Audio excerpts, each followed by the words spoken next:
I killed them. It says I killed them. That party's over. It says, just kill John Worley. That's me. This is gonna be great. We're Amy and Adam, and this is Kindred Spirits Inside the Investigation.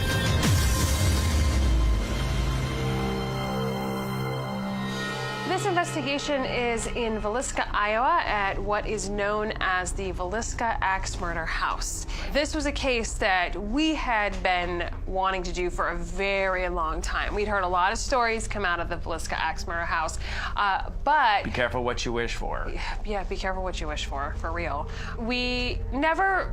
It didn't really fit like our normal mission statement. It was a place we were very curious about, until we were contacted by a gentleman named John Worley, who had an experience at the Villisca house that he was convinced had led to a series of unfortunate events for him. What got me scared, I got a recording that says, just kill John Worley. That's me. Wow, we'll have to listen to that before we start investigating. That's the tip of the iceberg.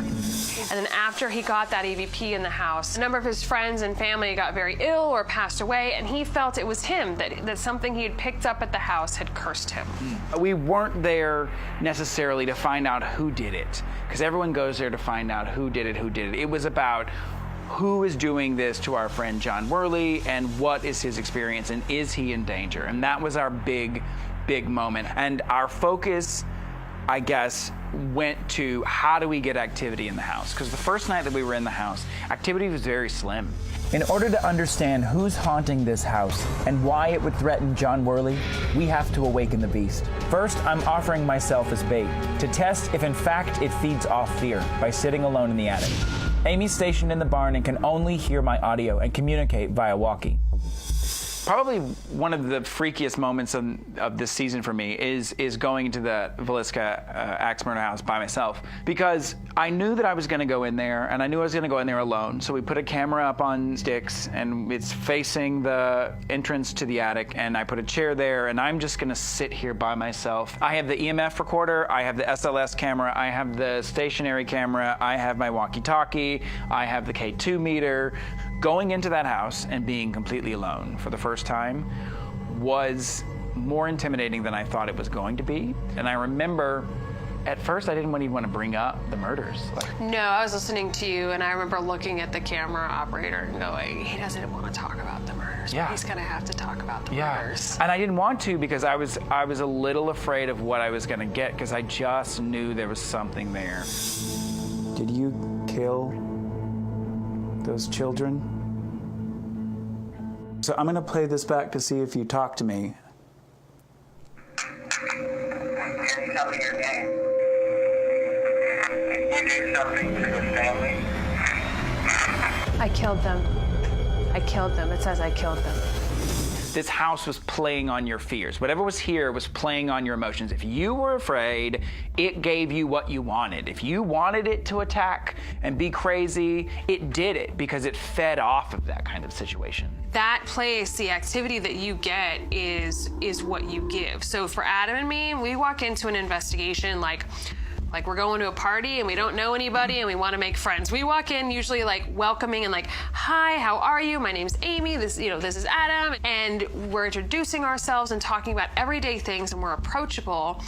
And that's how we get a response most of the time. But once we realized we were dealing with the killer, it was a very different set of terms. Then we started really kind of taking it a little bit further. And it was apparent that he really feeds on that. Preying on weak people who come in here, that's gonna stop because we're on to your little trick. Oh, let's see. There's someone in this attic with me. Preying on weak people who come in here, that's gonna stop because we're on to your little trick. That party is over. Oh my God. He was very angry that there was a woman in his space, like basically assaulting him, telling him like it was, and that kind of furthered like this theory that we had that place, the activity that you get is what you give. he was kind of at points giddy about what he was going to do. Like, this is going to be great.